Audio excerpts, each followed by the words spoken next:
Hey, it's Julie from Ashbrook Construction. Happy coronavirus. We're not quarantined yet, but we're getting close, so I'm hustling to finish this flip house in Quail Valley. At this time, I've noticed a lot of people in the home improvement stores, the paint stores. Guess we're trying to fix our lives, fix our houses. I like it.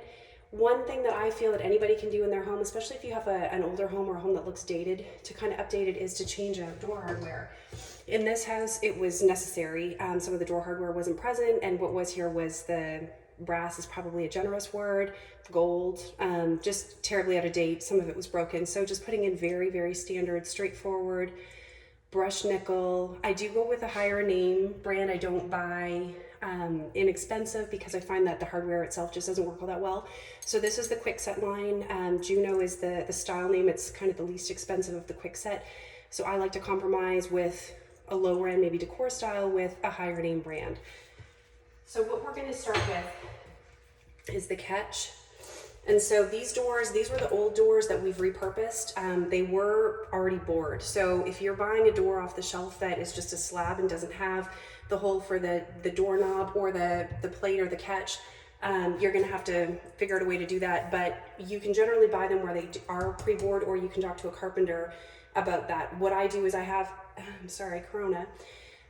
have my carpenter hang the doors, I have the painters paint them, and then I do the door hardware myself just to cut down on my expenses, and because it's something that's relatively easy for me to do.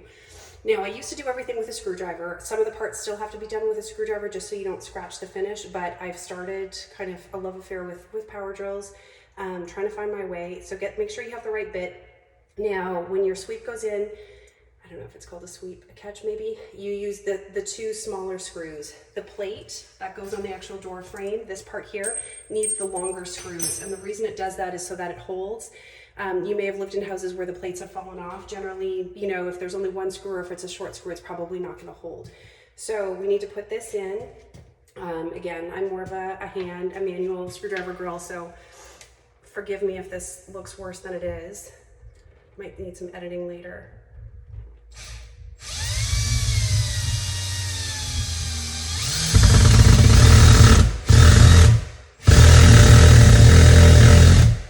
So these were pre-bored, but there are no screw holes for this. So it looks a little harder than it is. I assure you, if the holes were here, it's not that hard, and it's actually not that hard. I'm probably just making it look worse than it is. Here goes number 2.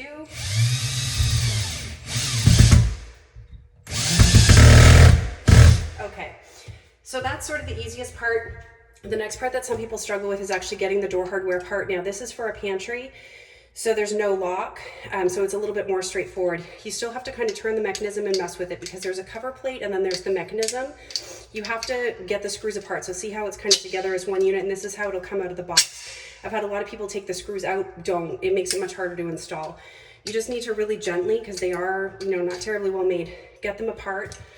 If there was a lock, obviously you'd want to make sure that the lock is on the inside of the door if it's for a bedroom or a bathroom. With these, there's no real right or wrong way, except that there are 2 screw holes visible, so I try to put those on the inside just so that they don't get seen.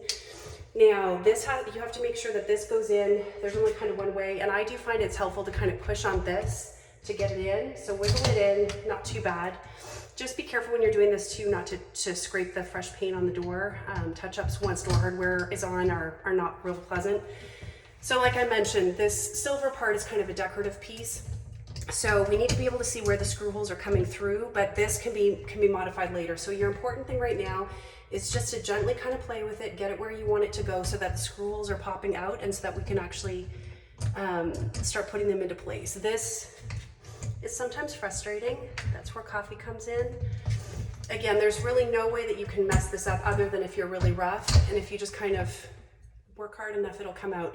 Now for this part, I do recommend using a screwdriver because a drill would be hard to maneuver into these little screws, and I also feel like you would probably mar the finish. I'm just gonna pause for a sec because I don't have my screwdriver right here.